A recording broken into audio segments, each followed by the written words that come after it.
Hey, what's up, everybody? Welcome back to Conversations in Pop Culture, where I have with me professional wrestler Sahara Se7en, and yes, it's spelled Se7en, who has wrestled all over the world in the last 5 years. So, welcome to the show. Thank you. Namaste, everybody. Yeah, now I'm very excited because this is actually the second time in the last 7 days that we've tried to do this, and the first time technically probably was my fault because I have horrific internet. So if you saw that first interview, it's been taken down at this point, but that's called the distressed interviewer, and not a good image for me, clearly. But we're here now, and I want to sort of talk about the last 2 years for the majority of this, because, and especially the last few months, as you've been tearing it up in Paris is Bumping. But before we get to all of that, I sort of want to talk about how you got into wrestling. Okay. Excuse my horrible voice. I am like losing it. I've been yelling at my dog who's back there. I don't know if y'all can see him. He's bad. So I got into wrestling. I started off in a household full of men, like my uncle, my brothers, my dad, my cousins. Everyone was watching wrestling, and it was like, at the time it was like Thursdays and like Fridays and Saturdays. Like there was so much going on, like from WCW to like WWF to the Monday Night Wars to ECW, like all that stuff was going on. And I had basically the fight or flight notion of, you either try to change the channel and get your ass beat, or, you sit here and bite the bullet and watch wrestling. And for me at the time when that was going on in my life, I was going through some very personal things in my life. I was getting bullied a lot because I did move from a school to another school, and I'm African. That's my actual heritage. Like the Egyptian thing is not made up. It's really real. My family is from Alexandria, which is 20 minutes outside of Cairo, Egypt. So I did grow up a little bit different, like had some different values. And then when I came to a public school, I got bullied a lot by girls, and I wouldn't fight back because I had a good heart, and I've always had a good heart. And it got to the point where it got physical, and I hate to say this, but I You can curse. You can curse. Yeah, I got chocolate milk poured down my white soccer jersey on the day of like a homecoming game, and over something I had no control over, and I just snapped and I lost it, and I like beat the crap out of the girl to where I gave her perma swelling in the left eye, and they had to handcuff me to a lunchroom table. And needless to say, I got kicked out of the academy for that and had to go to a different school, which this high school I graduated from. But at that point in my life, wrestling was like kind of like the only thing that I had that I could relate to, because I kept seeing guys and girls be the underdog and get picked on and like, get basically treated like crap week after week, and then they come back and they keep fighting, and then eventually they'd win. So, like I said, I played soccer. I kind of like strayed away from wrestling a little bit once I got into college, because I was a college athlete and I was studying and partying. And I didn't find wrestling again until right after I graduated college. I was like, you know what? I'm done. Like, college is over for me. Let me just relax. And I turned on my TV in my little apartment, and I was like, yo, wrestling's on. And it was a local show in Richmond. And they were basically like, if you want to be a wrestler, call this number, come to these classes. And I went, and needless to say, my first school was not that great. And I suffered some hiccups. I won't talk about them, but hiccups. And they told me basically I wouldn't make it past day 3. Long story short, I made it way past day 3. And then I went on to meet, the guy who basically saved my wrestling career, the guys who basically saved my wrestling career, Steve Corino, C.W. Anderson, and Sean Denny. Those 3 saved my wrestling career and made me who I am today. So those 3 deserve all the props when it comes to me, Sahara Se7en. They saved my wrestling career. They made me who I am. And pretty much, not to shit on all those people, but the ones that were nasty to me and I'm gonna shit on them right now. All those motherfuckers that said I wouldn't make it past day 3, I made it past day 3, bitch. I'm over here in almost year 8, bitch, and you ain't even licking my fucking boots. Okay, I'm sorry. That was a little So, too so, much. so let's talk about Steve Carino, because obviously there's some jokes about him on the internet and it's all good fun, but in reality he is an amazing trainer and he runs Oh, very he's good. one of the best. He's one of the best. He engulfs, passion, and he engulfs like heart and, drive and determination. And like he was one of the first guys to actually give me a shot on a show. I had, like I said, I had came from a really rough school before, and then him, Sean Denny, and C.W. Anderson concocted this plan to basically like make me this like badass female wrestler. Eventually, what they saw in me that I didn't see in myself yet, because I was so like torn up from that bad experience. So eventually, um, they were just like, okay, here's your shot, kid. Like, go out there and like stick to the basics of what we showed you and like what we brushed you up on, and go out there and just have fun, but learn from your mistakes. Well, when you get back here, we'll see you back here and learn from your mistakes. So I went out there. I won't say my first match was all that great, because everybody knows in the world of wrestling, your first match is not that great. Your first couple of matches are not that great. You could still have some bad matches to this day, but they basically gave me the push I needed to get out there. So, and C.W. Anderson was kind of like the dad I needed in the wrestling business, because there was times like for a female back in the day, it's gotten a lot better now. But back in the day, it was uncharted territory in some of these lanes and you didn't really know what to do. And so for me, I always had CW to like go to and be like, hey, CW, like, I don't know what to do in this situation. Like, I'm starting to feel uncomfortable here, and it's making me feel like I'm not this, that, or the third. And he kind of like gave me advice, and he never steered me like wrong. He never like gave me an ego or a big head. He kept me very level headed and grounded and humble. And he's still grounded and humble, even though he deserves the brag the most. Him and Steve Carino both, they're like so humble. They're so down to earth, but they deserve to brag. Like, they're just that good, but they just mellow it out. So if I can be anything like them, that's what I want to be like. Just, I want to be good enough to deserve to brag, but why do I need to brag? I'm just mellow. Yeah, let's talk about that a little bit, because the business, when you came in, because you've been around since 2015, 2014, 2015 era, and obviously women's wrestling wasn't where it is today. The indie scene wasn't where it is today, by definition, to even go even more broader. And Mm-hmm. also, obviously wrestling has changed tremendously as a business in the last 6 years. So what was it like being on the indies and coming in and really, navigating that? Because I think a lot of people don't know what that was like. Okay, so back then for females, it was very rough. It was scary and rough. Like I said, uncharted territory. Not everywhere was scary, but there was some places, as most people are seeing nowadays, that were not very safe for women. And like, especially, some of the younger girls that came in, like some of them were starting out like 18, 19, and I'm like, geez, not even having that experience of like college or leaving home behind them.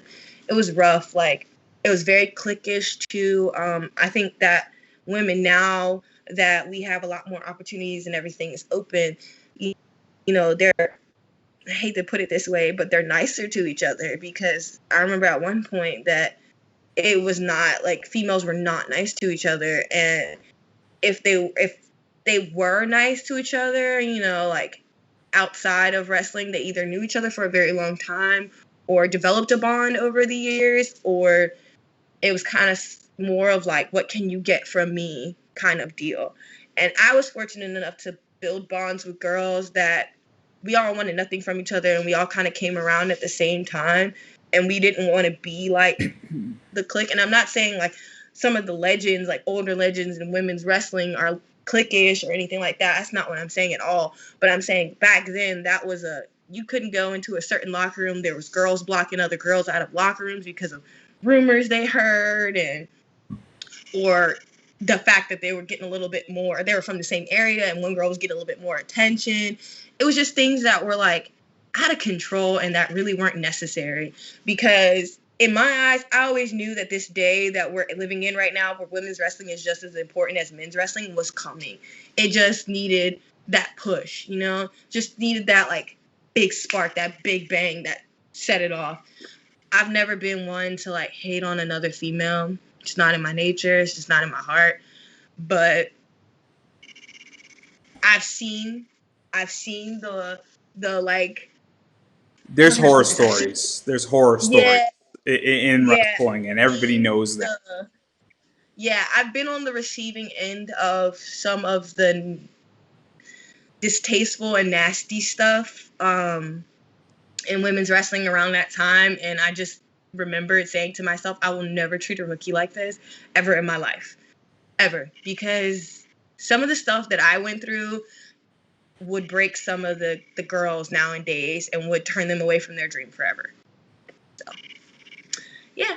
Yeah, and And to some of the even things, yeah, oh, I'm sorry.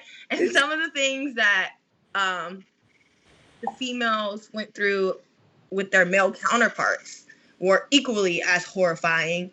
And some of them were downright disgusting. And I feel bad for any female, you know, in this business that has gone through that. Like, my heart breaks for them. I personally can't say that, you know, I went through some things like that. Like I said, I had my wrestling dad around me, C.W. Anderson. He's the Rottweiler. He's, you know, he's that guy for that reason. You don't mess with, you know, with his girl, you know, he'll smack you up. But yeah, in all seriousness, it coming up in that time was very rough.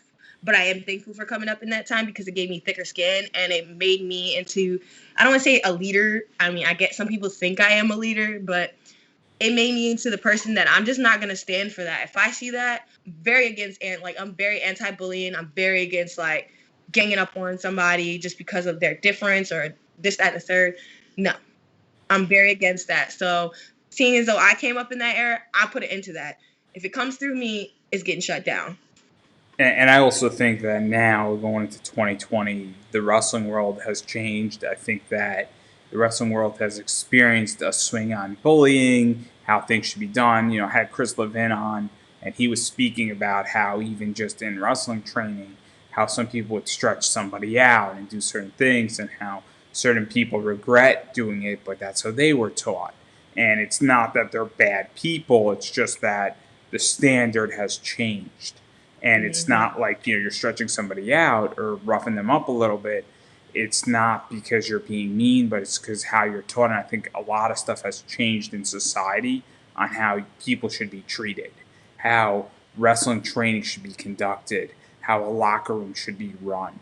And I also think that part of it at the same time is also how people came up as well, and how the leaders of the locker room, and it's both in, you know, the big time and even in an indie show, there are leaders in a locker room, and if they sort of set the tone in some degree, and I think that's also part of it in many ways, and I think that's also changed with how Mm-hmm. people have been treated and where people want to go and where the community and the wrestling community has gone in general. I think it's so interesting, but I do think that the 2014 2015 era is such a different time than now, where I can't imagine what happened in 2015 happening in 2020. I'm sure some version of it happens, but not to the same extreme. Yeah. Pray to God, not to the same extreme. No. And if it is, I pray to God someone's there to like stand up and just dead it. But now, having moving on from that, because I do want to talk about Premier Wrestling Federation, which is sort of your first playground, for lack of a better word. Obviously, you trained at pretty much, I guess, its sister training Mm-hmm. thing, I guess is the right word here. I'm, at, Yeah. I'm at a loss of words because I'm not exactly Um. sure what we So call it. The school's like the sister to the promotion, essentially. yes. And So yeah, it was basically like all these wrestlers, like some great ones actually, like Timmy Lou Retton, White Mike, Who else? The good old Dame, gymnasty Caleb boy. Conley. Huh? The good old gymnasty boys. Yeah, man. I love them so much. Oh my god, I love White Mike. I love White Mike. That's my on and off again boyfriend. And then Timmy is good too, but White Mike just makes me laugh. Like I look Timmy at is, White Mike and I can laugh my ass off for like days. oh my god. Just for days. Timmy's my cuddle bug. Like I can cuddle Timmy and be like, Timmy, I had a bad day today, and he'd be like, it's gonna get better. And then I go over to Mike and I'm like, Mike, I had a bad day today. Well, boo fucking who? Get your ass get your shit together. And I'm like, okay, I'm gonna get my shit together.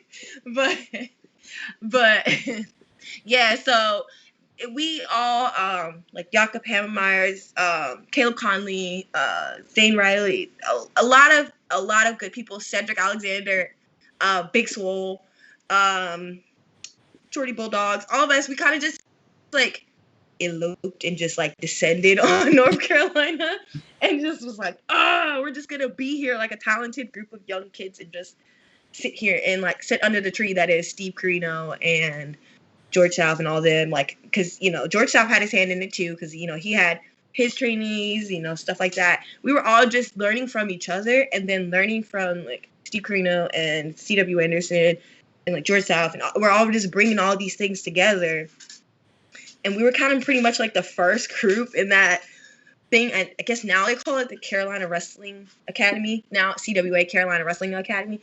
So we kind of were like the first couple of kids to break that ring in and like get that ring time in, put that ring up, break it down, and you know, it was a good time. It was a good time. Like me and Big Swole became friends in that building. Like literally, I walked in, didn't know her, knew Cedric but didn't know her, and I was just like, hey, and then I just met this girl and I'm talking to her and we're laughing and Cedric's like, at the time that was his girlfriend, fiance, I think at the time they had just got engaged. They pretty much are married right now. And They're married. on their way to marriage. And he was like, you met my fiance? And I was like, what are you talking about? And he's like, her, you sit next to her. I said, oh. And I was like, now we know each other. And then we ended up becoming really good friends. And I just enjoyed her. She was one of my first matches at PWF. Her, Devin Nicole, Ronnie Nicole, just a couple of Chastity and Taylor. Let's talk about some of these matches because they're fun. Obviously, you wrestled Chastity Taylor a lot, so and I think 4 or 5 times during this like short period. So what was it like wrestling her, and then even going beyond that? You know, obviously you're new, but when you're wrestling somebody multiple times, you know, you get to find out how they operate, which is good when you're new. But also, you know, you got to mix it up and you got to experiment a little bit and have some fun with it. So what is that entire experience like wrestling her so many times and really gelling with her? It's fun. Me and Chastity always have fun. We were always like trying out new stuff like that we were just like working on. And like she was at the time playing the heel, and I was the good guy. Can you believe it? Me, the good guy. You're really not a face. Let's be real. No, I'm just, you know, I am the damn daughter of Anubis. You cannot tell me shit. I am a fucking soul devourer. Excuse my language, but it was fun because it allowed us to play to different types of characters that we had to learn to grow into, whether we liked it or not. And Chastity was playing this like spoiled little rich girl, daddy's girl, and she would hit me with things. So I'd like learn how to take bumps off of like inanimate objects sometimes. Like sometimes she'd put something in her hand, like she'd show it to the world, and then she's like, I don't want to hit you with this. I'm like, you better hit me with it. She's like, okay. She just clocked me, and I'm like, well, damn, like that hurt, you know? But it was a trial and error thing, and it was always fun with us. Like we never took it personal. She was a complete sweetheart the whole entire time. And then she went away for a while, and then she came back, and I was just like, yo, I'm so excited because she was one of those people who was really instrumental into me like learning like how to work with another female because I worked with dudes for so long. I wrestled straight dudes like nothing but my whole first year in my career. It was just dudes, dudes, dudes. I don't hate it. I love intergender if you ask me. But I'm just saying, it was just straight dudes. And I was like, you know what? I was like, I can't do this forever, just straight dudes. I was like, I need to wrestle some chicks because I need to be well-rounded. And I was like, I want chicks of all different sizes, all different flavors, bring them all. Like, and Chassie was the first one I got at, and it was so fun because she pulled me out of like this scared show. And when I say scared show, it was like I don't know what I'm exactly all the way doing yet, but I know some of what I'm doing. You know a little bit more, and you're forcing me to step my game up. So she was that person. And then let's talk about sort of the opposite. I'm saying this the nicest way I could say it, but Ronnie Nicole is very much the opposite. Yes. Yeah, I mean, I don't know how to say that any other nicer way. So, and I love Ronnie. I love what Ronnie has done. I'm not going to go rehash, but let's just say Ronnie knows how to set fire to things. That's a code for something.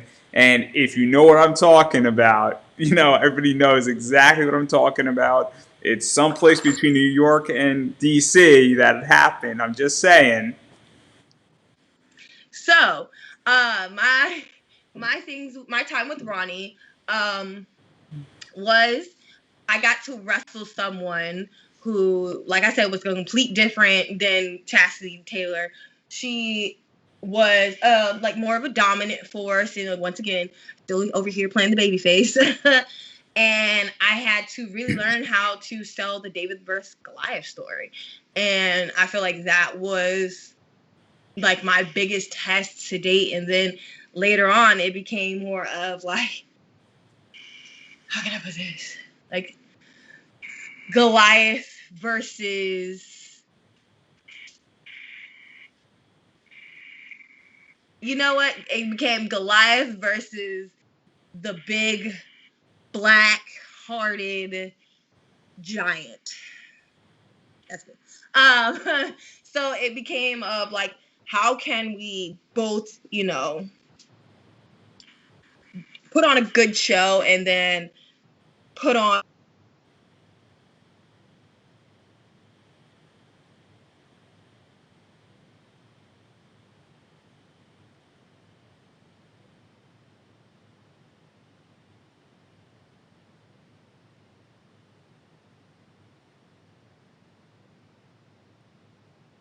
Oh boy.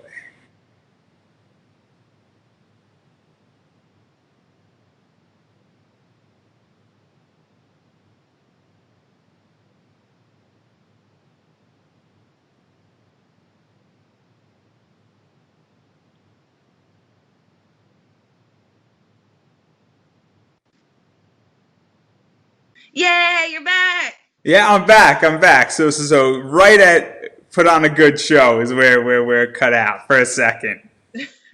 So I was just saying that we learned how to put on a good show but go about our lives separately afterwards. Just like I said, she's a different kind of dynamic other than like Chastity, who is a smaller girl, tiny, and like, she was still, like a threat, but like she was tiny, and then you have a powerhouse in her own right, and then you're trying to figure out how to, put your own strength to that and tell a good story. So Yeah, and to even talk about that, because in many ways, in your first year, you got sort of both of those experiences where you got somebody who is more your size, and it's almost like I don't know how to say this in a nice way, and I'm going to say it meanly, and I don't mean to say it, but Ronnie's a big girl. To put it Oh yeah, nicely. and contrary to popular belief, so am I. People think that I am like tiny and thin because from the waist up, from here on up, I look like a tiny girl. But honey, I got boobs, butt, ass, all that shit, and so does Ronnie. So call her a big girl, you might as well call me one too. So, but it's definitely more when you put yourself up against Ronnie. It's definitely more Dave versus Goliath, and that's a very different story from a visual component. versus seeing something Mm-hmm. else. And so that's a very different story when you versus Chastity Taylor. It's not that. It's just more of a fight, and it seems almost like an even boxing match in many ways. Mm-hmm. And so, what was that entire experience like? Really getting it and seeing that happen and get both ends of the angle. Because in many ways, I think that helped to prep you up for what we're about to talk about the next like 3.5 years later on. Because a lot of people in a lot of these promotions in their first year, there's just a bunch of girls who are all the same, and there's nobody who's different.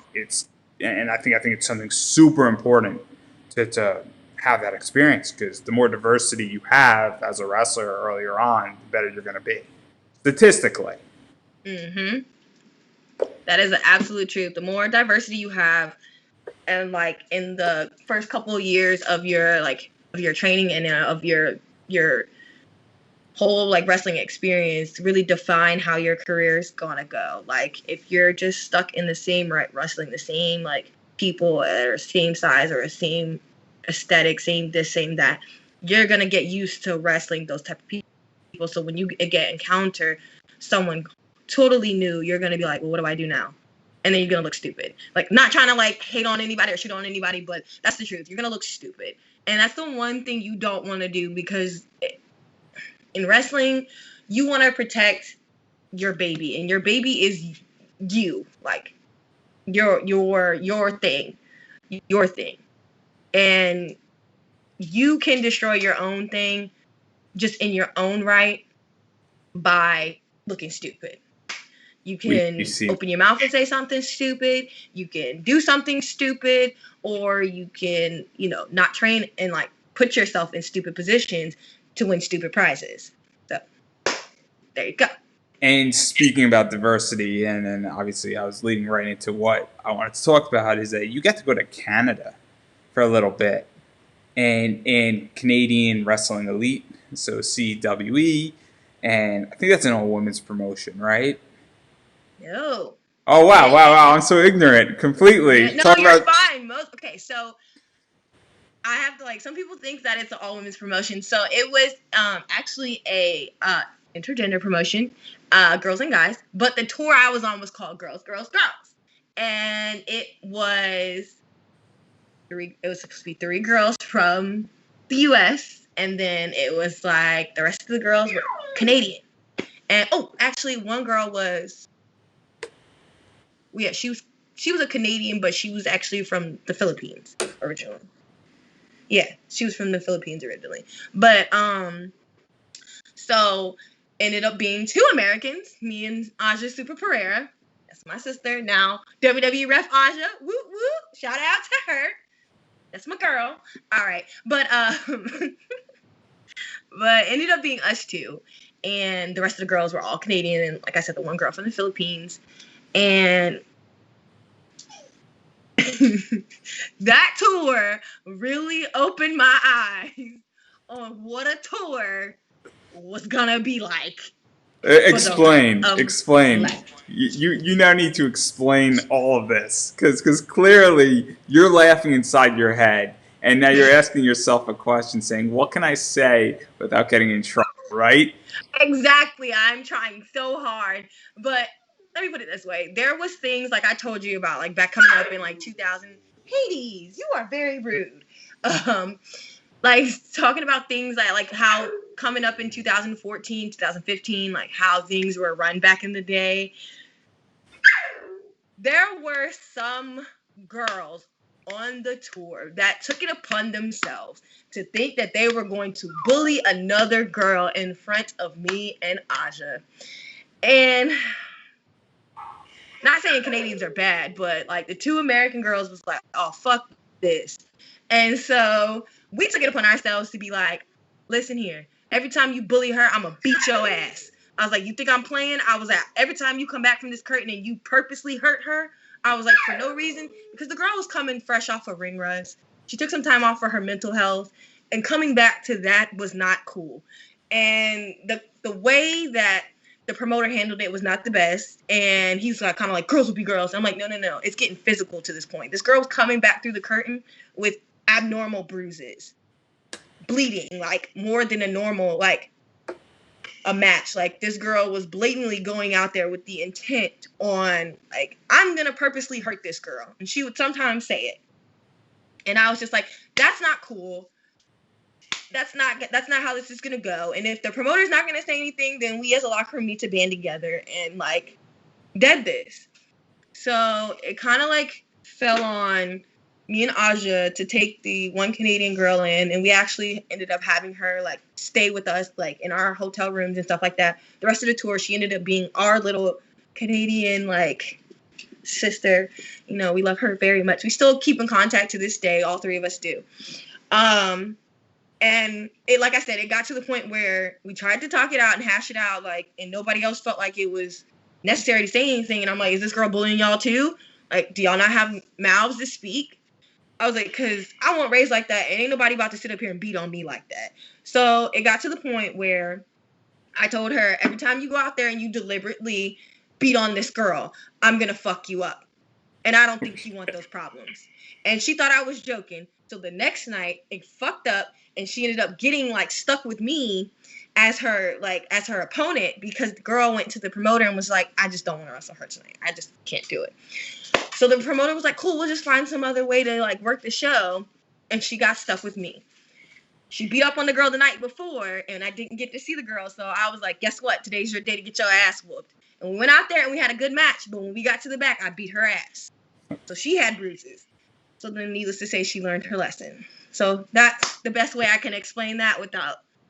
But needless to say, I'm not for bullying. I'm not with it. But that tour let me know that there are females out in this world that are in the world of wrestling, like you said, that came up in that era, that think that is how they're supposed to pass it down to people.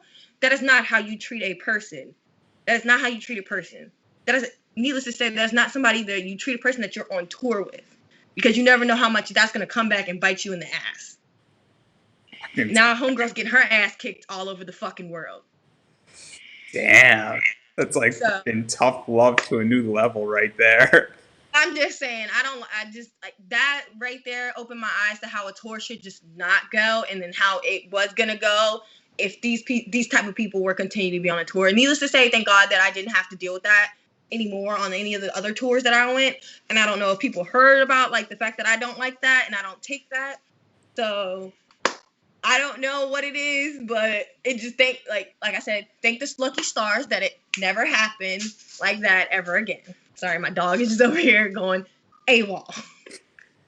So I'm not going to push any more stories because I'm sure that you have plenty, but I don't want to get you in trouble, nor do I want to get myself in trouble, because I do have a season 2. I didn't drop no names. We're not dropping no names. We're not doing that. But, if the shoe fits, wear it, bitch. Yeah, and I'm pretty sure I don't want to get myself in trouble for my season 2 because I have 100 spots I have to fill. So clearly, I might have just shot like 10 of them up. But nonetheless, let's talk about more. Good. It's all right. You're worth every spot on that position. But anyhow, let's actually talk a little bit more about the wrestling though on this tour, because there were a few people that you wrestled quite frequently. Ashley Frost is one, Bambi Hall is another, and then Aja, obviously, you worked a lot with. And so those are the 3 women that really I think you sort of, I don't want to say clicked with, but worked a hell of a lot of matches, both singly, tag team stuff. And obviously, when you're working with the same people over the course of 10, 15 matches, you're gonna clearly get to know each other and understand each other and all that stuff. So, what was it like working with those 3 women? Bambi is so cool. She is definitely one of like the best, female wrestlers that I met that was on that tour from the Canadian side. Her and Kat Von Hees, they were both really, really dope. Ashley is my boo thing. I love her to death. She's such a sweetheart, and she kind of like, she surprised me because she was like, I'm gonna be the bad guy. I said, oh yeah, okay, I'll let you be the bad guy. And then like she did it for like 2 or 3 times, and she really surprised me because like I was like, I didn't know you could be such a bitch. and so she's one of those people that like I did not think she had it in her to be like a mega bitch, and I was just like, you have to be a bigger bitch than me. I was like, because you gotta remember, some of these people seen me be a bitch. I was like, this whole entire tour. I was like, so you've got to be a mega bitch to make me like look like, you know, Saint Guadalupe over here, okay? And I was like, so I was like, I want to see you do it. And she went out there and she was an uber bitch, and I was like, oh. So working with her was like so fun because I never knew what she was thinking. Like I never knew what she would come out with. So I was just like, oh my God, Ashley, you're so mean. I So, was so like, I'm what nice is in real that life, but like? you're mean. So what is that like? Because usually, and I say this, then I know I'm going to get myself in trouble, but you tend to be the heel. I guess you could say you tend to be the bitch. I mean, if I could say that, I don't know if I could say that, You but could, you technically, can. Yep. I'm sure I'm Mm-hmm. going to get in trouble for saying it anyway. But what is it like to be on the other side of that? Because it must be somewhat fun, and it also must be somewhat of a cool experience for you, where you're like, oh, this is what this looks like from the other side. Sorry, my dog is on the couch. You see him? Get off my couch! Oh my God. All right. For me, it's like when I am on the other side, I feel like at that point, people kind of see like the side of me that they don't normally see. Like they usually see me as a bitch, like you said. But I feel like people get to see for once like that Sahara has a heart. As little and black as it may and icy as it may be, she has a heart. She cares about some things. And um and I feel like they can like somehow genuinely connect to the real part of my soul that I don't expose a lot because I tend to be very guarded. Even in normal life, I'm very guarded. So I feel like in that moment when I am a baby face, I feel like I kind of like wear my heart on my sleeve just for those like however many minutes that matches. I wear my heart on my sleeve, and I feel like that is the one time like fans can actually see that part and actually like touch it or feel something from it, you know, That's great. other than just feeling disgust and like, dude, I want to punch her in the face, or dude, I just want to pull and rip her hair out strand by strand. I'm like, fuck it, try it, bitch. And then you sort of got to be the bad guy back again with Bambi Hall. Bam bam, yeah, man. So Bambi was fun. Bambi was like, she's like super baby aggressive. So like, she wasn't like gonna just let me beat up on her. She was more like, yeah, bitch, hit me. And I'm like, oh, hit you? Okay. Bop. And then she would just take it and then like just invoke that emotion. And I like that from people. Invoking an emotion. I hate when I have to sorry, I'm not shooting on anybody again. I'm just saying this in general. I hate when I have to wrestle baby. Oh boy, here we go again.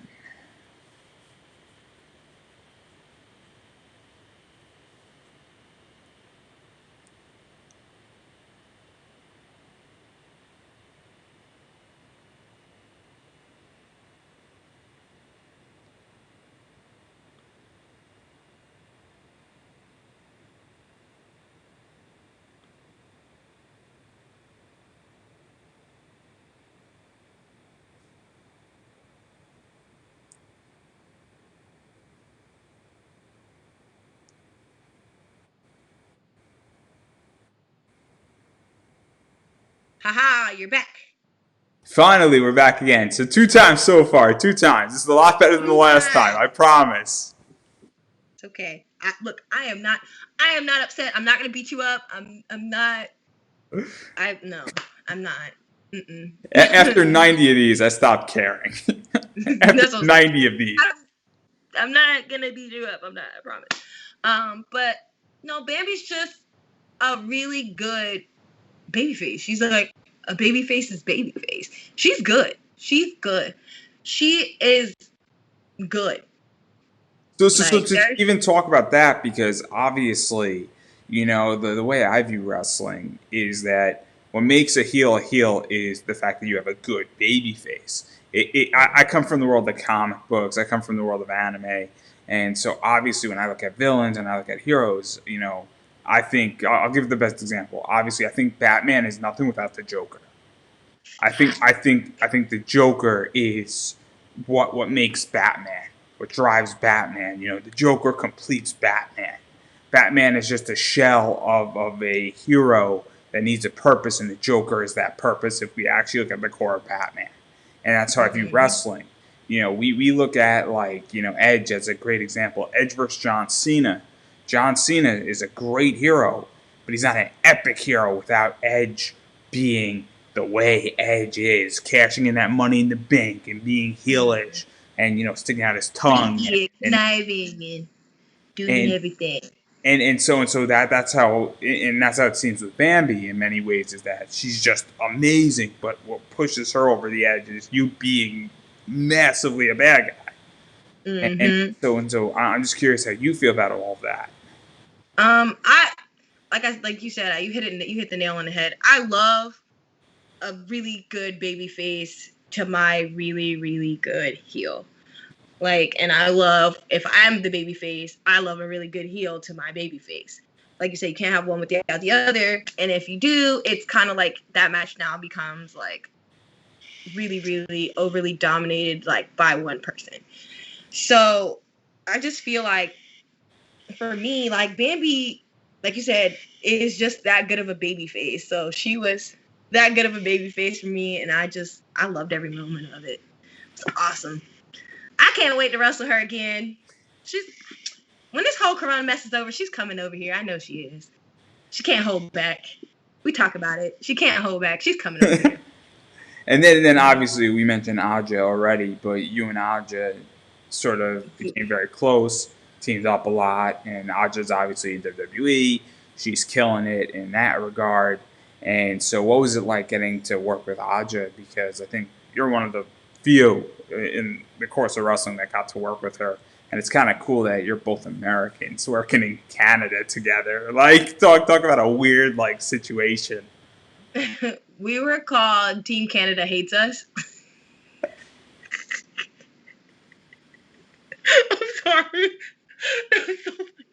We were called Team Canada Hates Us, and we were bad guys at first. And she actually started before me, so even though she's actually younger than me in age, but she actually started before me. So like I kind of learned like a lot from her, you know, as far as tag team wrestling goes, and like just working together, and like I just felt like, looking out for her because she was such a great person. She has a great like heart and everything like that. And she looked out for me. So I had to look out for her in return. Like, just, we had each other's back. We had each other's back a lot. Like, it just made me feel like I had a friend. Like, she was like I said, one of the, right after Big Swole, she was one of the very first friends after Big Swole I made. And so it just made me feel good that I had someone who like had a little bit like more experience than me and Big Swole at the time in that area. And like she could kind of help me along on certain things.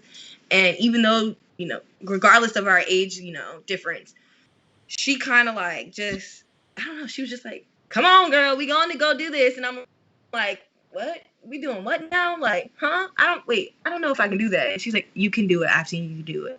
And I'm just like, I don't know if I'm ready for all that. But she really helped me. Like, I owe her a lot. Like, even like some of our talks, like when we were in the hotel, like after all those nights, like I said, with all those issues, she really like held it down. And she like kind of was like the one that I was like, don't do it. Just pull me back. Like I'm the one that's like, I'm gonna fuck you. And she's like, nope, not yet. Just wait. Like she's pulling me back, pulling me by my belt loops. Like, come on, girl, bring it in. So, working with her and girl, super athletic. Like, don't let her fool you. She is super athletic.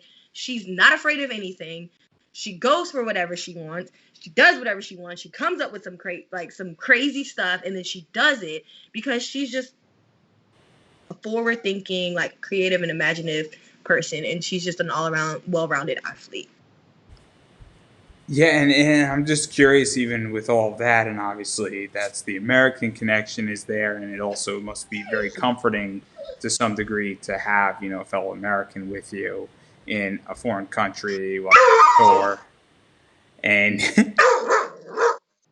maybe your dog hears my dog barking just there, but even just having this entire thing where obviously Aja is a fellow American and she sort of started a little bit ahead of you, but having that there as well as what was like the biggest takeaway from being in Canada and wrestling in Canada, because Canada is not like Japan where it's not all that much different, but there's slight differences in it.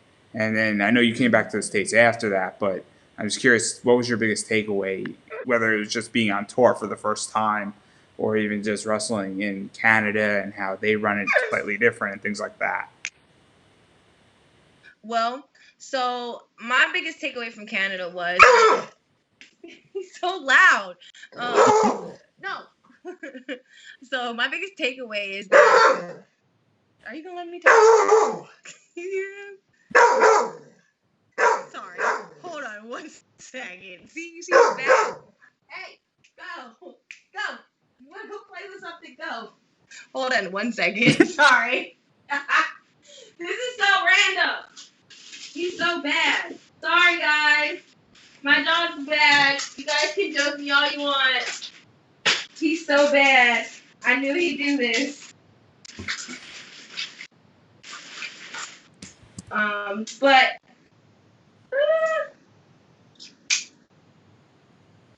sorry.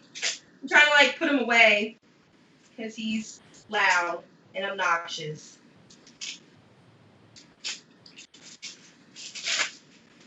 All right, go to bed, buddy. All right, sorry about that. He's really loud and obnoxious. He's a big spoiled baby, if you can't tell. So, he's right back on the couch. All right. So my biggest takeaway from Canada was that one biggest takeaway from Canada was that we all had to learn to work together at some point, and that if this is how the world views women's wrestling, we had to change the view of women's wrestling and show them that we actually could put on a good show. And that this is my first tour, and I learned that from here on out that I could do it. Like, I always wanted to go to Japan. That was like one of my dreams. That was actually my biggest dream in wrestling. Like, contrary to popular belief, everybody thinks that your biggest dream is WWE. Mine was to go to Japan because I was such a wrestling fan of Joshi wrestling. So I basically left Canada knowing that I could do this. Like, I could do a full tour. I could wrestle every day of my life and feel satisfied. Like, I could do this. Like, there's not many girls that say they can do this full time. Some of them have other lives that they see as more important, and there's nothing wrong with that. But there's some girls that see this as their life, and I'm one of those girls that I can see myself doing this until my body gives out on me, Lord forbid. That this is what I wanted to do. So I took it away as I made friends. I came together and showed pretty much everyone in Canada and people back home that I was serious about this and that I could live this life and that I was gonna continue to go after my goal. Yeah, no, and I think that that's relevant even going further. And we're going to jump ahead a little bit to sort of, I think it was around 2018, you did a tour in Japan.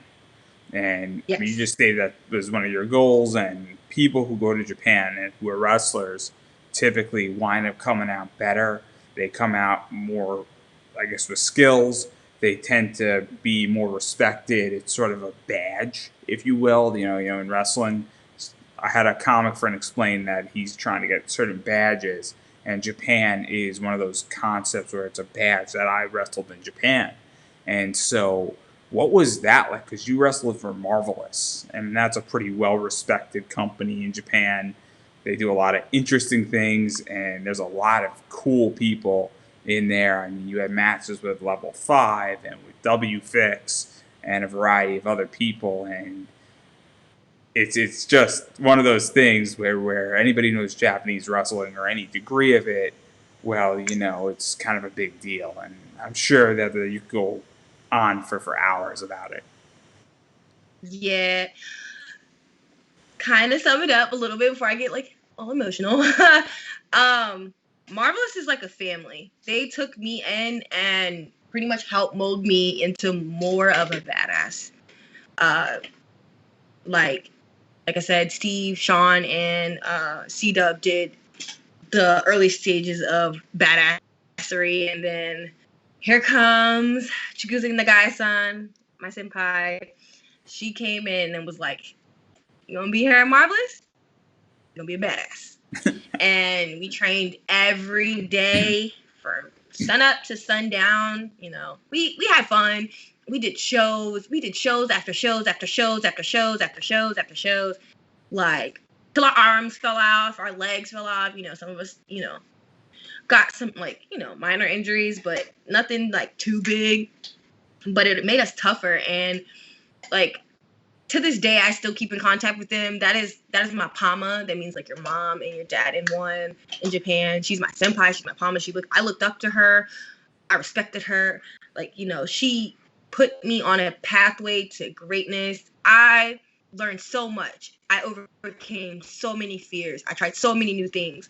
I learned another language. I tried new foods that I never ate before. I lived in Japan, and I literally saw that country for the beauty that it is, and I made, you know, even more friends.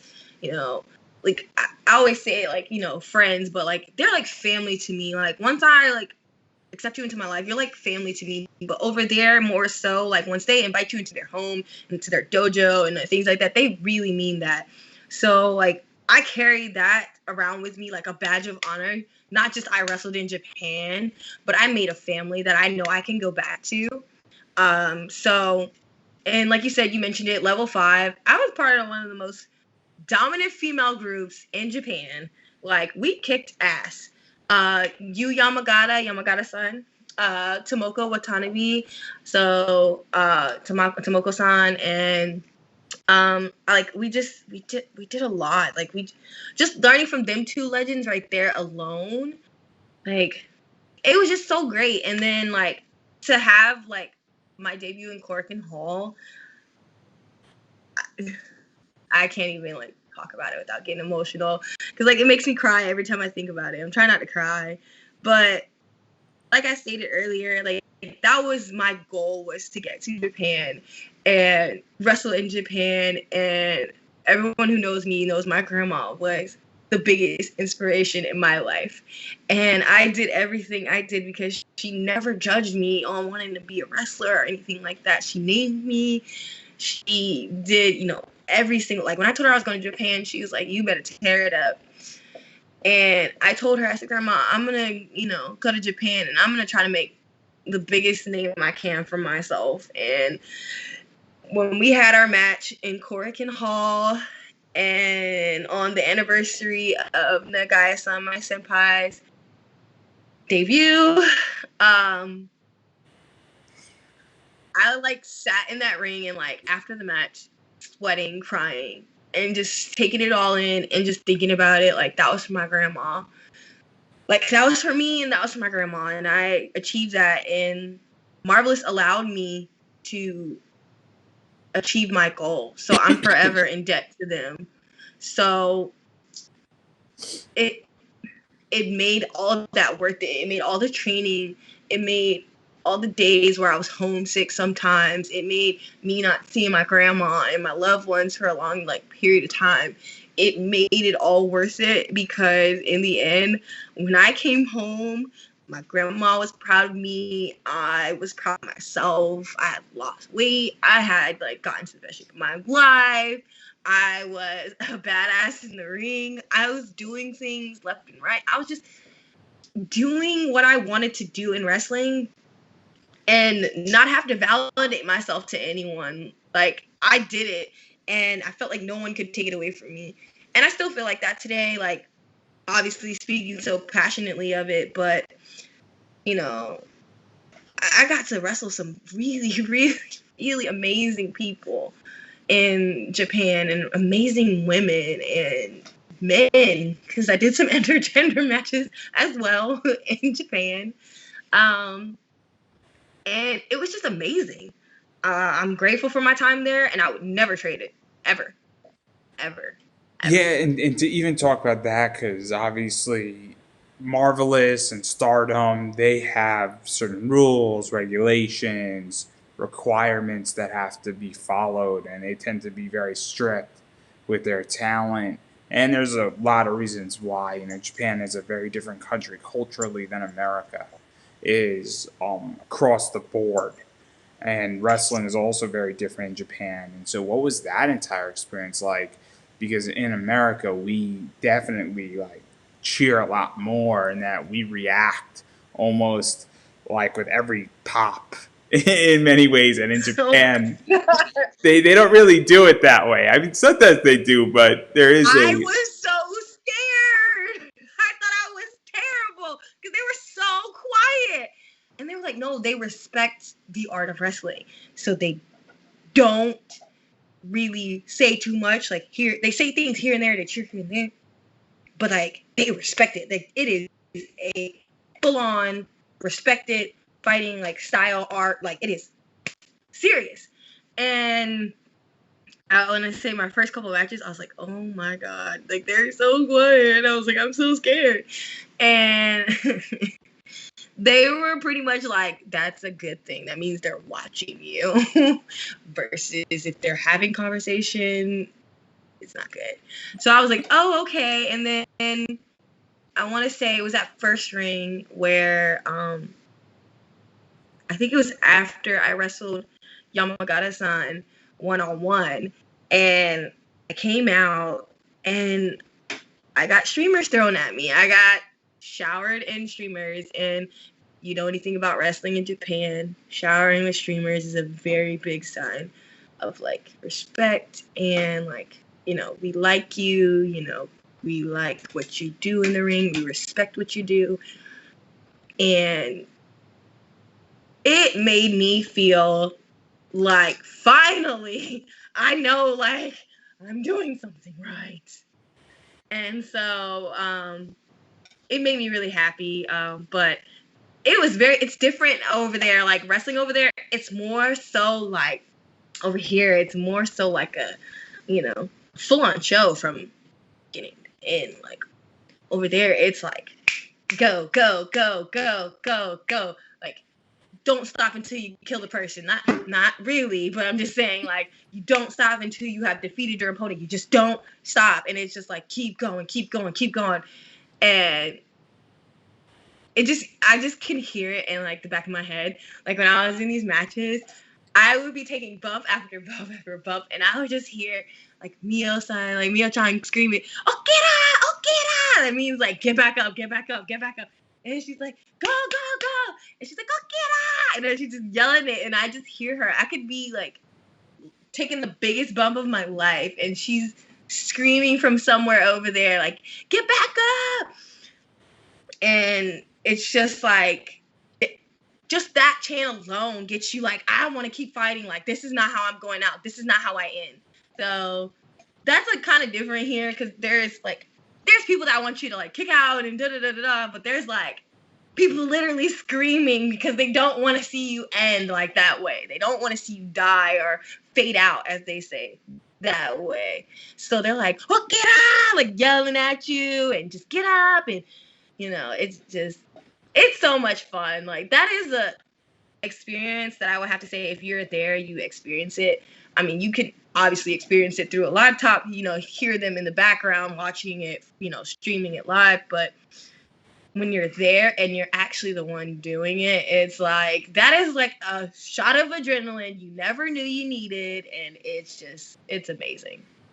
And I would ask you what your biggest takeaway is from your experience in Japan, but I think you kind of just answered a lot of it. And I think everybody got a flavor of what you've gotten out of Japan, because it really seems that it changed the way you view wrestling and how you wrestle and your skill sets and a variety of other stuff, and also just a level of confidence. I think in many ways where not everybody gets to go to Japan in general in wrestling. It's more invitational versus Yeah. being just getting to Japan. It's not buy a plane ticket and take me in type of attitude.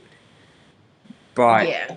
but I do want to talk about the DMV because there's a lot of stuff that's happened in the DMV area, and one of the big things that's happened is you and Brittany Blake have some issues with each other across several promotions. Me and Brittany Blake. Yeah, Nova is one which Casey Cattell has already done the job for everybody else on my podcast. So Casey Cattell's shot that thing up nicely. Brandon Kirk still needs to come on to finish it, but that's not the point. Um, but and then also an MCW as well. So what went on between you two? Because the two of you have a pretty intense rivalry. So I liked Brittany. Like I did. I liked Brittany. In wrestling, I mean, the two of you have had amazing matches over titles, Yeah, and I liked Brittany. Like I liked, and when I say this, I didn't mean like I don't like her. I'm just saying like I liked her. Like when I came in, like I was like, oh snap, little short white girl. I'm like, cool, we about to have fun. And then I was just like, all right, wait a minute, what's going on now? It was just like a lot of things just started happening. And like a fake rivalry turned into a real rivalry, I guess. Like, so I don't know. to even talk about that, because this, just to give everybody some information here. So obviously, it sort of started in, I'm not too sure if it was Nova or MCW, but obviously it pretty much had matches in both of them, and then the MCW women's title came out on the line. And I'm not too sure if you had it or she had it, but obviously there's all these matches between the two of you in those two promotions over some of this title stuff and whatnot, and it was like a good string of them. And so initially, from what I hear, is that it started off just like, hey, we're just doing this match, and then obviously something happened outside of the wrestling world that came into the wrestling world that probably amplified the rivalry. Yeah, so it like I'm still kind of like what, but I mean I don't really care because I don't never give a shit anyway. Like I genuinely don't. Like I don't never give a shit, and that's just how I am. Like not trying to say I'm the shit or anything like that. I genuinely just don't have time in my life for that kind of shit.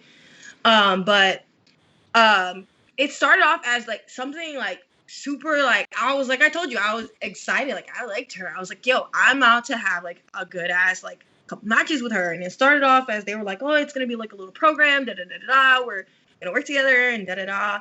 And I was like, okay, cool, like cool. And I came in there with the intent on like just I had no intention of actually capturing the MCW Women's Championship. Let me just be straightforward with that. I came in there with the intent of this is the place I want to work. This is what I'm gonna do. Like I have family up here. They want to see me wrestle, so I'm trying to bring it closer to them. Like I don't care about all your nonsense you got going on over here. Like I just want to wrestle. Like leave me alone. I'm sorry, So but I have to call BS on that. You seem like a girl who likes glitter. no, I don't know. Okay, so I'm not a belt mark. Like that's just not me. I don't give a fuck. I really don't. I really don't give a fuck. I care more about like okay, like you said, I came up with some of the guys, and they always the first thing they always said was don't be a fucking mark. Don't be a fucking belt mark. Don't be a mark. Like do you know how many times I had that drilled in my brain? So when I came around, I was like, I'm not trying to. I literally had no intentions whatsoever of this MCW Women's title. I did not. Like when I got told when I got there that these matches, like my first match was not even with Brittany. My first match was with my best friend, Renee Michelle. Oh, I That has love been my Renee best friend for Michelle. a very long time.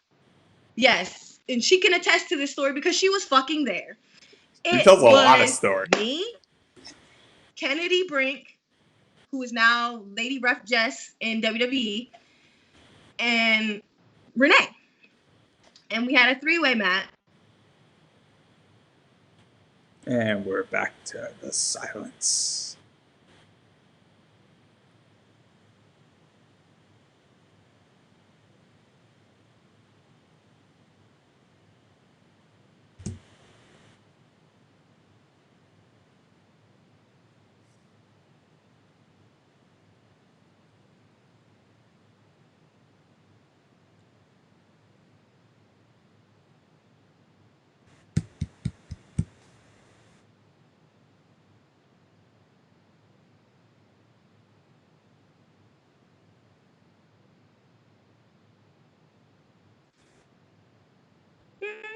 You're back. Okay, so we're back. This is the third time. I'm letting everybody know that clearly something's not right with my internet. No matter where I go, it's gonna break. So apparently the three-way match is with you, Renee, and Kennedy Brink. Kennedy. Yeah, so I had no intentions of whatsoever like going for the MCW Women's title. Like the match was it was Kennedy's send off, and from what I was understanding, from what me and Renee were understanding, it was gonna give us a chance to work each other in MCW. So that was my pretty much like introduction into MCW. Then I got put in a kind of like a stable with Dante Caballero, and like I became like his manager, and then like started doing some mixed tag matches, and Brittany was valeting and doing some mixed tag matches with I forgot the Hellcat, I guess that's their name. I don't know, I forgot her boyfriend's tag name, and it's not trying to be disrespectful, but I'm just being serious. I can't remember their name at the time, but she was doing that, and it wasn't like she was already in the title picture. I don't remember who had it before me or anything like that, but I think it was vacant, as a matter of fact. Oh, no, I remember. Mickey had it. Oh, no. Yeah, Mickey had it, and then wrestled Melina. Melina had it, then wrestled, Melina had it, and then she was supposed to wrestle, I don't know, I think it was Maria Kanellis or something like that. I don't remember. But it ended up where Melina had to relinquish the title for a little bit, and it became vacant. So I think Brittany was the one that was supposed to wrestle Melina. I'm not quite sure about all that kind of logistics, but I was nowhere in that picture, if you understand what I'm saying. Yeah. Like, I was nowhere near that. So,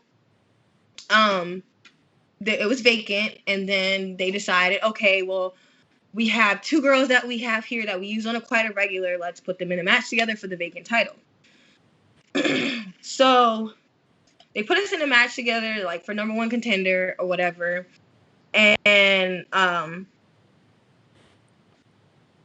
think, I don't remember if I won or Brittany won. One of us won.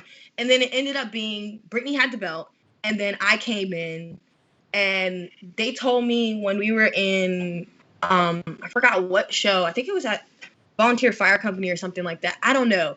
Can't remember exactly, but Hollywood, Maryland. Hollywood, Maryland. Yeah, Hollywood, Maryland. And I, like, as I was walking in, like, basically they were like, this match is for the title and blah, blah, blah, and we'll let you know how this goes, blah, blah, blah. So we get out there, and, like, I win, and I'm now the MCW Women's Champ. And I'm like, cool. Like, I was like, all right, this is cool. Like, I'm thankful. Like, I was legit thankful and grateful for that opportunity, but, like, I don't know how it went from we had a feud, and, like, this was going to be our feud, and it was, like, we were cool with each other, to all of a sudden it went, like, left. So then it was somebody on the outside, I'm not going to say no names, somebody on the outside that kind of was, like, playing us, like, trying to befriend both of us, and then, like, more so try to, like, befriend me in, like, a love interest type of way, and then, like, befriend her, but what also used to be a love interest of hers. I don't know the story behind that. Don't ask me, because I don't get into people's personal lives. But I don't know. I think that's where that kind of got, like, screwed up, where people get into other people's business and then think that they can just puppeteer things, and it didn't work out that way, because I genuinely don't give a fuck about that person or all that shit. I just wanted to wrestle and, like, just keep going and, like, just keep moving forward. But obviously, I guess now we had other plans, and it kind of got into the point where it was now, like, every time I came to MCW and, like, worked with her, it was, like, kind of like we both kind of felt uncomfortable because we didn't know what was really going on. And just me, I was just like, this is work. I'm not going to do this. Like, just keep it moving. So, I don't know. It was just weird. And then, like, the end of our feud, like, when I dropped the title, I was going to Japan. So I was kind of like just in a mode where I was just like, I don't want to carry this with me. So I didn't even like address it with her. I just kind of like let sleeping dogs lie and just like left it alone.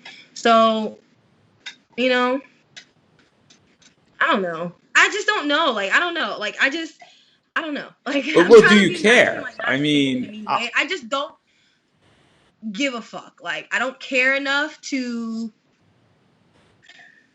like want to go and rehash things and like bring up old drama. It just doesn't seem like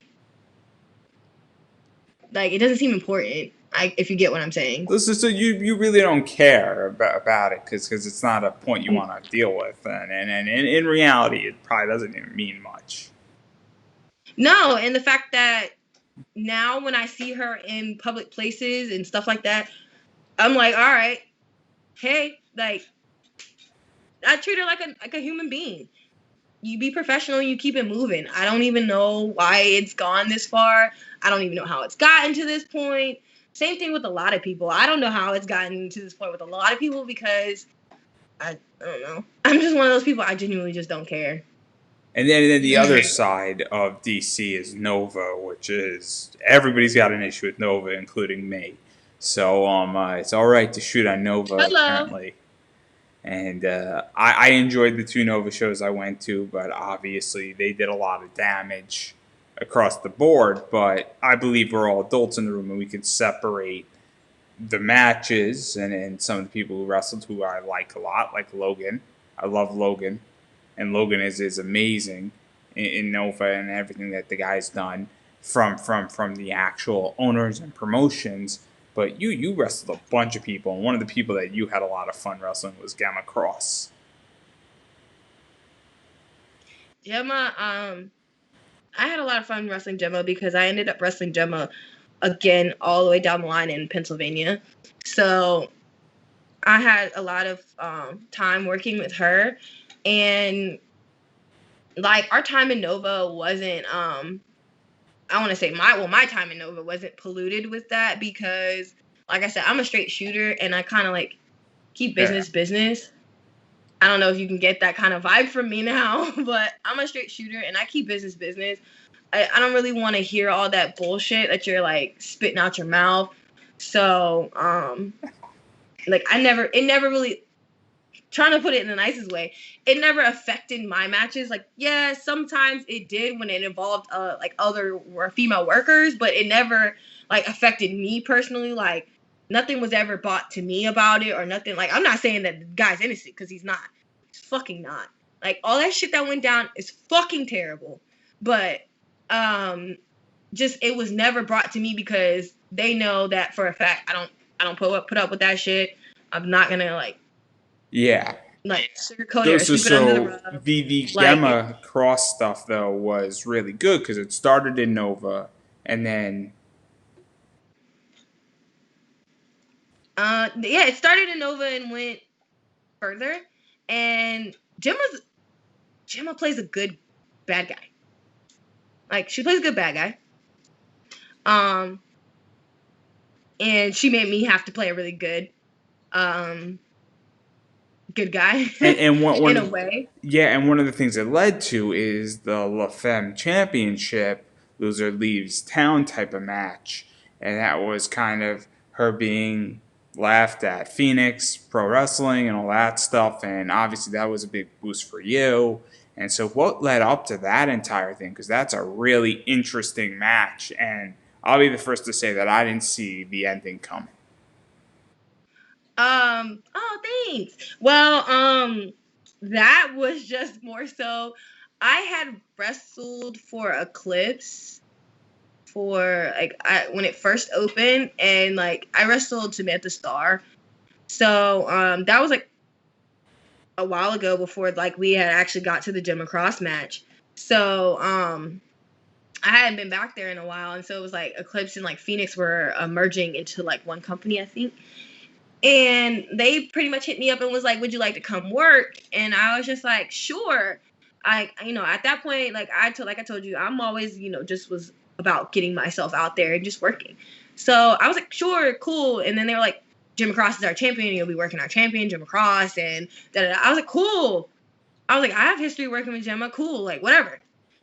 So once again, like a couple days before we get there, and he's like telling me the plan, and I'm like, oh, okay. So this is what this is gonna be. I was like, all right. And I was like, cool. And so like me and Gemma talked about it, and we came up with this match. Like we were trying to tell this story by like two females that were just gonna slug it out like to the absolute freaking finish.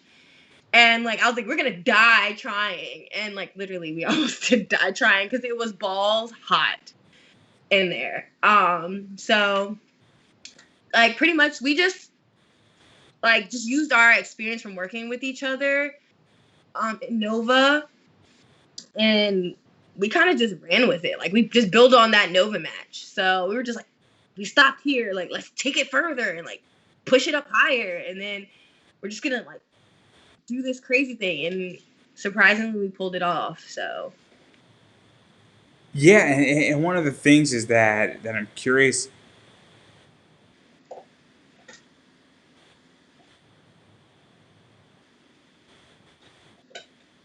Are we good? I can barely now I can hear you. I was like say I couldn't hear you before, but now I can hear you. Perfect, perfect. Clearly, we are not having good technical communications through the internet today. They're not on our side. But as I was saying, is that I mean, obviously, it was a loser leaves town type match, titles on the line, and even that entire pressure. Because I think that in many ways, that's a massive amount of pressure in a match. I think it's one of the matches that had the most pressure for you built into its entire story. So, what was that like to really have that built in and have the build up to it and have all that? Because as far as story goes, it's pretty big. Yeah, I kind of was like, damn, I just got here and y'all put me in a Lucy Leaves Town match? Okay, cool. Like, all right, well, if I'm going out with a bang, baby. And I was just like, cool, I'm gonna show everybody my whole ass. And I think that was my thinking going into it, like, because I wasn't quite sure where that storyline was going. So I was just like, let me show you what I got. And like, let me leave you wanting more, but let me show you what I'm capable of. And it kind of did put that pressure on me, but it was like more of a pressure to show out and like show up and show out than it was for just like, oh, make a like great impression. It was like, no, show your whole ass and like go for it. And also, in many ways, it built up your next several matches as well, where you defended that title against Corinne Mink, and I love Corinne, and Corinne is great. That's my girl. And then Casey Dillon is another one, and then obviously Nyla Rose before Nyla Rose was sort of what Nyla Rose is today. And I love Nyla Rose. It's my Facebook profile pic on Facebook for a reason. And so, what were these matches like? Because you had this real drive from facing Gamma Cross. So Corinne, I ended up like I just met Corinne and I ended up falling in love with her because her work technique and just everything about her is just legit and like real. And she was another one that was just like, how do I tell this story? Like, I've never worked this girl before. I'm so nervous. Like, I hope this comes out good. We planned this like really dope story. Like, are we gonna convey this really dope story? And then she was like a freaking like sweetheart, a peach, and like just a badass. And I was like, yes, I like this. Like, I like her attitude and like her perspective of wrestling meshed with mine. So we came out with a really dope match, and I loved wrestling her. And then Casey Dillon, she's from around this area too, and I've had the pleasure of working with her in other places. So our storyline actually was really good because we were like constantly in battle with each other. It was like good versus evil, even though I was a little bit of evil too. But it was more so like, dark versus light, and it really gave it another dimension of my babyface character, especially in Eclipse and Phoenix. It was really like her dark really like helped my light stand out. And then me and Nyla have been friends for a while. She's one of those people I accepted into like my little family. I did spend time with her in Japan as well as Aja. But Nyla was, I want to say, Nyla was one of the, like, her and Casey was like one of the most fun matches that I had in a while. And it was also one of the most like, I'm gonna die match. Like, y'all are both bigger than me and I'm gonna die. So I'm gonna try to avoid y'all in any situation. But they really both, like, in that match really like took me to my like level. And like I said, I don't know if you could tell on like in those videos, but I was having fun in that match. Like, it just felt good, it felt right, and it just, I don't know, it was just like, how can I explain it? Like a love thing, like just like a love, like a, I can't even say it, like a love lust thing of like a match, like something you like salivate for in a match. So that's it. That's pretty much it. That's how I describe that. But those matches were freaking great. Yeah, I enjoy you wrestling Nyla Rose, and I would love to see more of it because I think that the two of you work really well together. Oh, thank you. That's my girl, man. That's cause she know more about me than most people. And then I kind of want to end in the DMV with your latest match, and that was against Ashton Starr, and Ashton is definitely playing the heel in that match, and that was Paris's bumping. So before we actually talk about the match, I am curious how you got called to do Paris's bumping, how you know Billy, that entire relationship, because Paris's bumping had to go through a bunch of evolutions and things due to COVID-19. And it was an interesting show because it was going to be something very different from what I know. And obviously it had to be improvised and sort of uprooted and a variety of other stuff. So how'd you get involved Um, in it? well, Billy, I knew Billy from when he was around here. So when I went to my first original school, his first original school was down the street from mine, and it was I used to go and like use their open ring and stuff like that when my school was closed down. And like when I left that school and I was no longer a part of that school, I used to go use his school's open ring and go with Sean Denny and roll around. And I met Billy. And Billy was same way he is now, outspoken and keeps it real. And now I feel like he's just like his evolution is just like he's now just that much more like realer, and he's just not afraid anymore to like say things like that'll quote unquote cost him his reputation, because it's not going to. He has done an amazing job for himself. So he hit me up and asked me and was like, hey, I need you to represent for the DMV for my show that I'm putting together. And I was like, okay, cool, tell me about it. And then like he was telling me about it and I was like, oh yeah, I'm in, absolutely. Because I am a very big like supporter of all my LGBTQA, you know, family and friends that I have. I have a lot of friends in that community, and I love them dearly. I've never treated anyone in that community any different than how I treat my friends, like, or my family. So, he just, when he said it to me and he was like, this is what we're doing and this is what it's for and it's going to be the first ever, I was like, fuck yeah, man. Like, come on, let's go do this. And I saw the vision that he had, like, and I believed in it. You know, contrary to popular belief, most people, like, I guess at some point, some people were like, you know, trying to badmouth it, but I believed in it wholeheartedly, and I had a blast doing it. And wrestling Ashton was so much fun, from the locker room to the curtain to the everything. It was so much fun because most of that stuff that we said in the match was like completely like just ad libs. We were just like talking shit to each other and we're just feeding off of each other. And I'm like, you smart mouth bitch. And then he's like, you smart mouth bitch. And I'm like, okay, cool. Us pushing the relax sign back and forth. I don't know for people who haven't seen the match, but there's a point where we're pushing the relax sign back and forth. He's like, you relax, you relax. that completely happened by chance because we just saw it there and we were just sliding back and forth. We had no idea that I was going to be there. So just everything that stood for was like just amazing to me, and I had a blast. It didn't even feel like work at all, and shows like that are the type of shows I'd rather be on than shows that I have to worry about who's who in the locker room and if they're gonna get a fucking attitude and all this other stuff. That locker room was filled with fun and it just was amazing. So I'm very thankful for, you know, Billy's idea for that, and I can't wait for the next one because your girl is always just gonna be there, whether she's on the card or not. She's gonna be there. And so to even talk further about that, because it was not a traditional wrestling match, and No.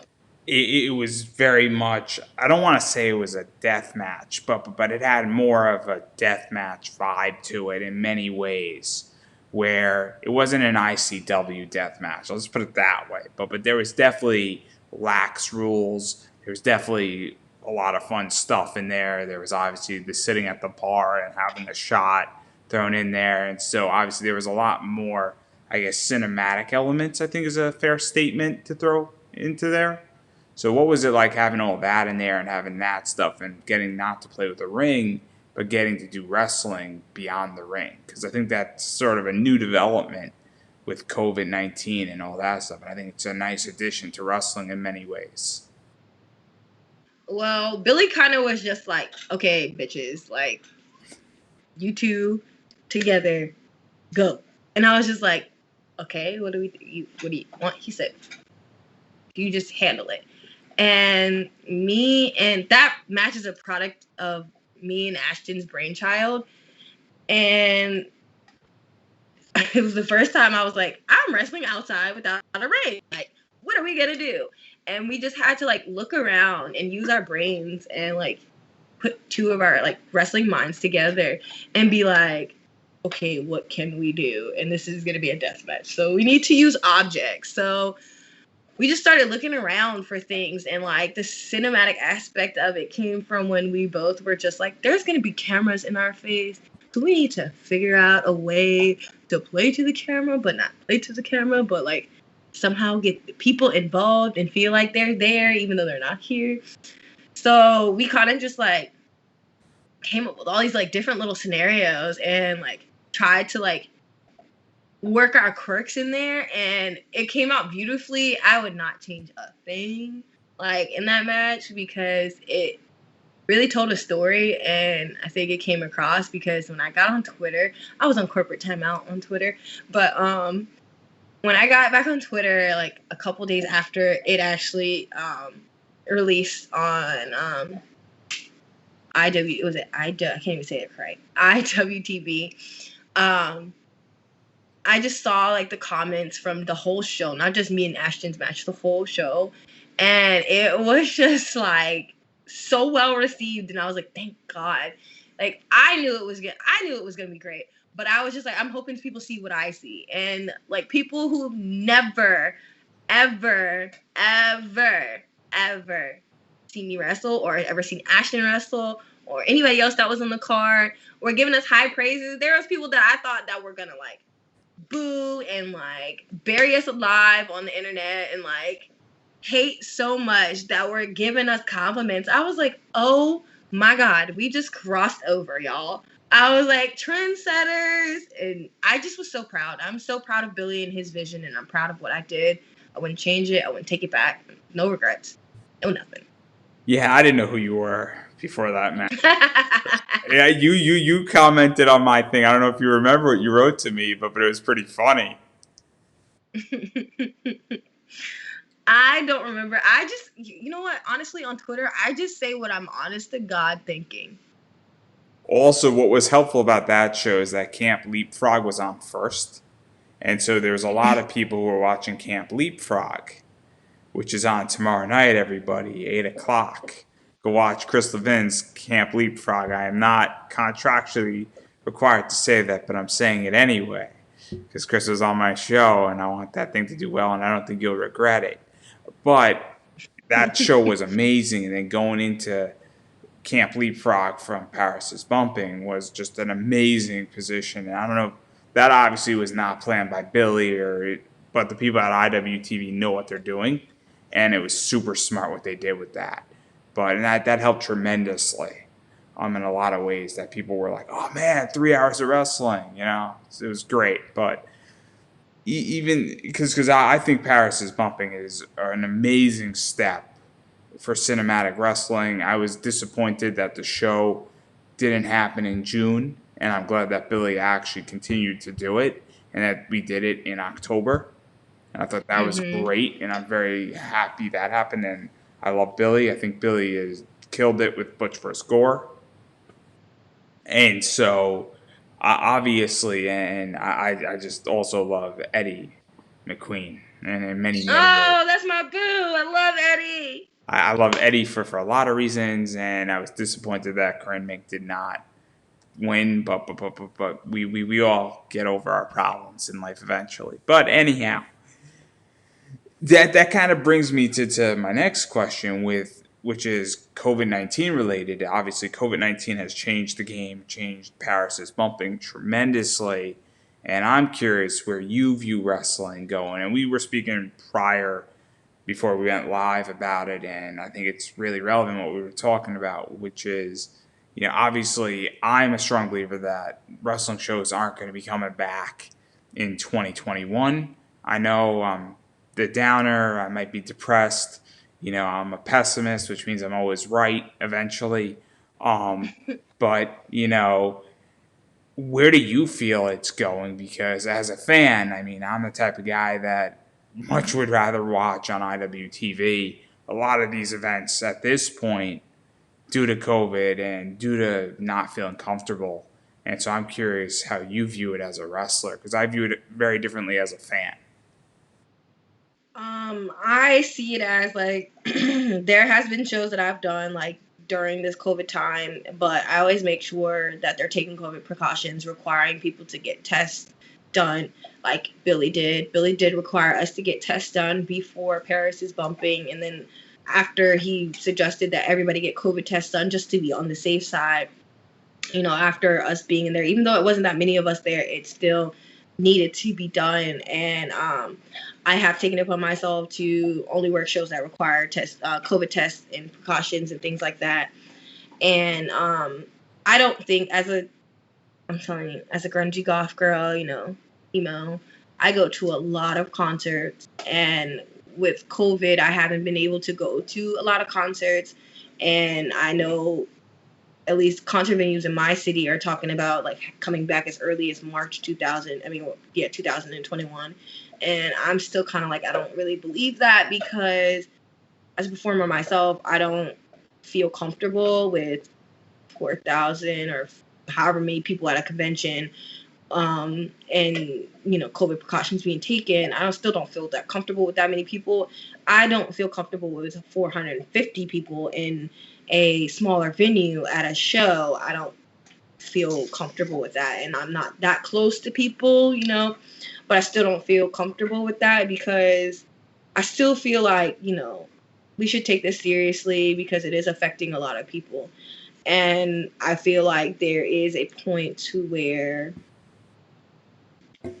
it will get better, but just not right this second. You know what I'm saying? It's not going to happen as fast as everyone wants to believe.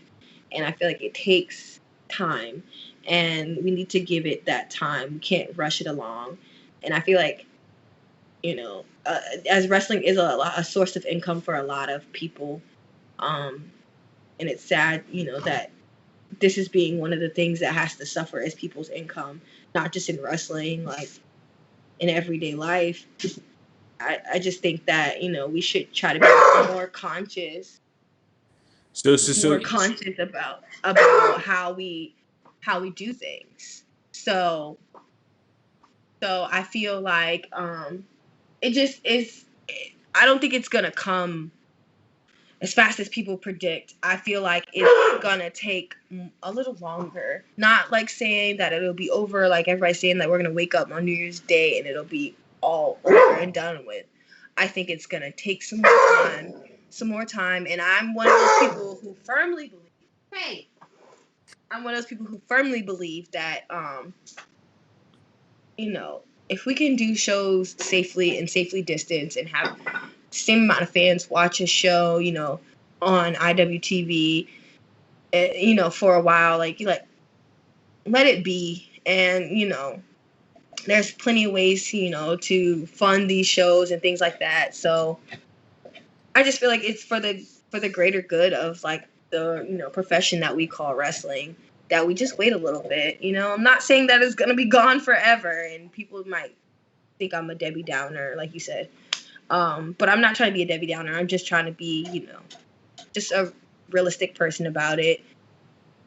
For my safety and for other people, and that I love, other performers that I love, I would hate, to see something bad happen to them because of this virus. So. Yeah, and then to even talk about that, and I'm curious where, and I think you answered part of this already, but I'm still curious, is that what do you think that shows need to do? Because obviously BLP's done stuff where they've done, limited to 25 people. ICW's done 25 people. ICW and other shows have done fanless shows. Also, sponsor a wrestler has been thrown out there, and a variety of other things have happened in that regard. And so I'm just curious where you think safety precautions need to go for right now. And then even when we get out of COVID, we were speaking about before, I'm a big anime fan, and some of these anime cons and comic cons get like 40, 50, maybe even 80,000 people. And well, I took the position before we went live, everybody, that I don't think we're going to get those numbers again. And I think, Butch vs. Gore, which was Primetime's last show Billy was heavily involved in, and that's why I bring it up, is that, obviously there was probably about 500 people, give or take, in that audience. And I even think that as a number for the next few years isn't even going to be a reasonable number at shows. And so I'm just curious where you think all of that's going to happen and go. Um, like I said, I don't think that we'll be getting numbers that high anytime soon. Um, those shows that are like leading by example and doing like 25 people, or family shows and things like that, and then putting them out there, like streaming them for people at home to see, I applaud them, you know, um, for taking a stand and like showing that they're serious and just trying to continue on the tradition that is independent wrestling. Um, I do, however, can say the same about other shows where they aren't really taking that precaution. They're trying to get as many people as the limit will allow. Um, I still say that they should take precautions, hold outside shows. Now it's too cold to hold outside shows.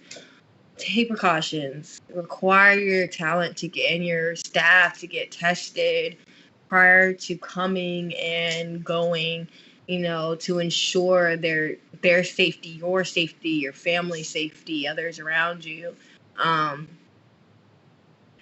I'm just a firm believer in, the greater good, not just in a big brother type of way, but more so as in like we all are a part of this thing called wrestling, whether we're independent or in the big companies or whatever. We all have to do our part to protect something that we love, and we all claim to love it, but there's only a few people that actually show it and they actually do something about it. So I feel like that is where I draw the line. Like, you should do something about it and try to lead by example. And this is a very serious thing, people. So please, like, I'm urging you, just do your part, whether it's for yourself or for wrestling, like, just do your part. Yeah, and I think the solution in general, just to be real about it, is very complicated, and I think Mm-hmm. that there is no easy answer to any of this, and Mm-hmm. it's very complicated what is going to happen and where all wrestling is going and where all of entertainment is going, because we just don't know, and we also don't know what the faith of the fan base is going to be coming back, and how confident they feel, and even how confident wrestlers feel with everything that's going on. And obviously, vaccinations are now starting to sort of roll out and all that, but we don't really know what the next step is in this entire process. But having said all that, I do want to give you an opportunity to promote yourself. So where can people find you on the internet and follow you on Twitter? I don't know if you have an Instagram. And obviously, what can you drop where people might be on the lookout for you? Because I don't know if you have anything coming up or coming out. So I am on Twitter, obviously, like you mentioned. You can find me on Twitter at Sahara, if you spell my name correctly, _00 the number 7.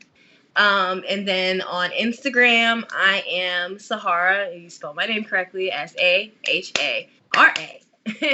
THE the number 7 and then TH, so it spells out Sahara the 7th.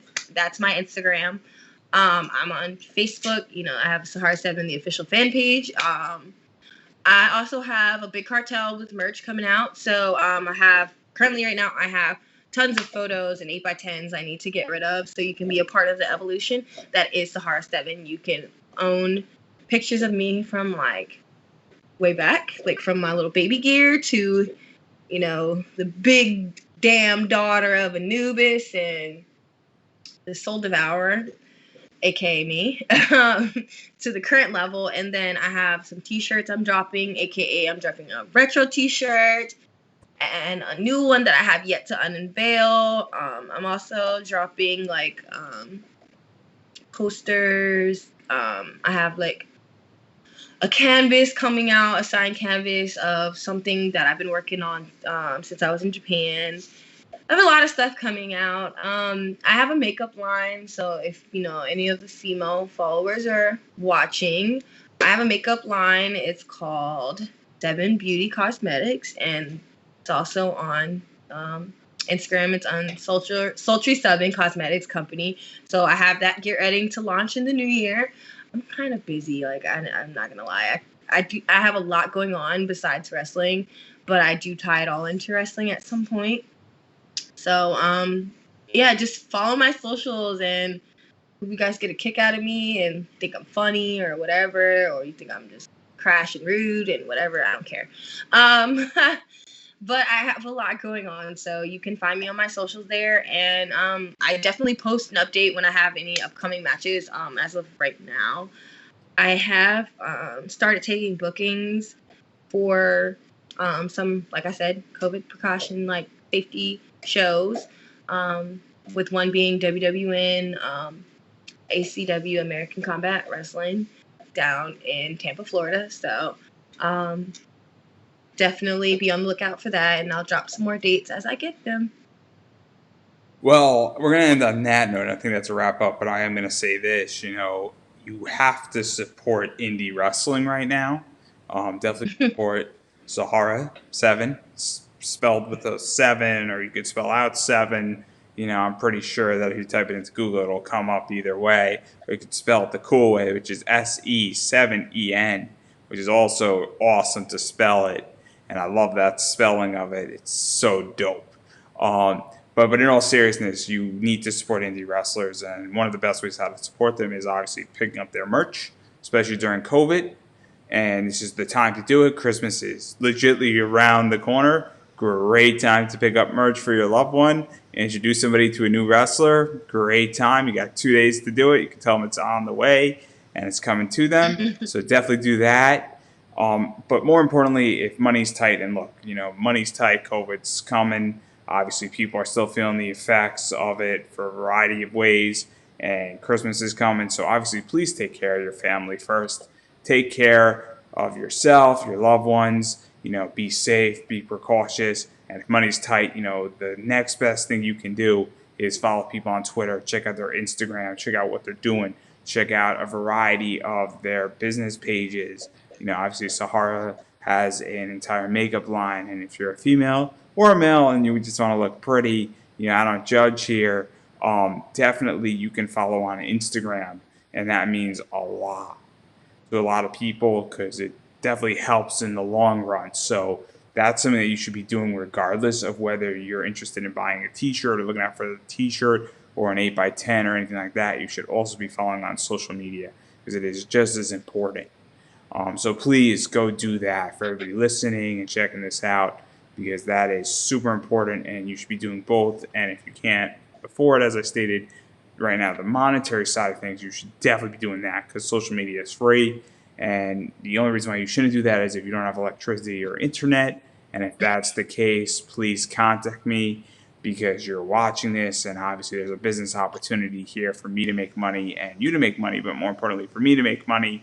And I like the way money smells and feels, and I really have an opportunity knocking at your doorstep so you can get internet using the technology that you're seeing my lovely face right now talking. So that's the only reason how you should not be, doing any of this and following on social media. But clearly, I don't think we're at that technology yet. So obviously, that's something that you should go follow on social media. If that doesn't sell it to you, I don't know what will. God help us all. And again, thank you for being on. And I got a bunch of stuff also. I'm going to promote myself here. Obviously, you're seeing this. If you're seeing this, please like the page, Pop Anime Comics. It's a fun page. There's about 90 interviews out there. And in March, I got a very cool project coming. So if you like this page, you'll be informed of what's going on. And it's very much comic book related. And it's very monetary related at the same time. But I'm not going to go into details here. Just a quick update to everybody. It's coming. And it's probably going to change a lot of things in a certain sector. It is my goal, and I'm very excited for it. But on that note, we're going to wrap up, and I will give you the final word.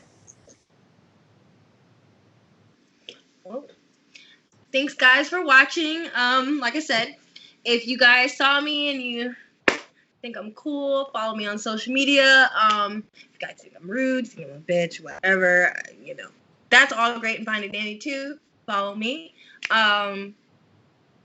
I enjoyed my time on this show, and to all who's watching, thank you. And namaste to you all. Thank you for the support and this, support and love. And couldn't do this without you guys. So stay safe and protect yourselves, protect your family, stay safe.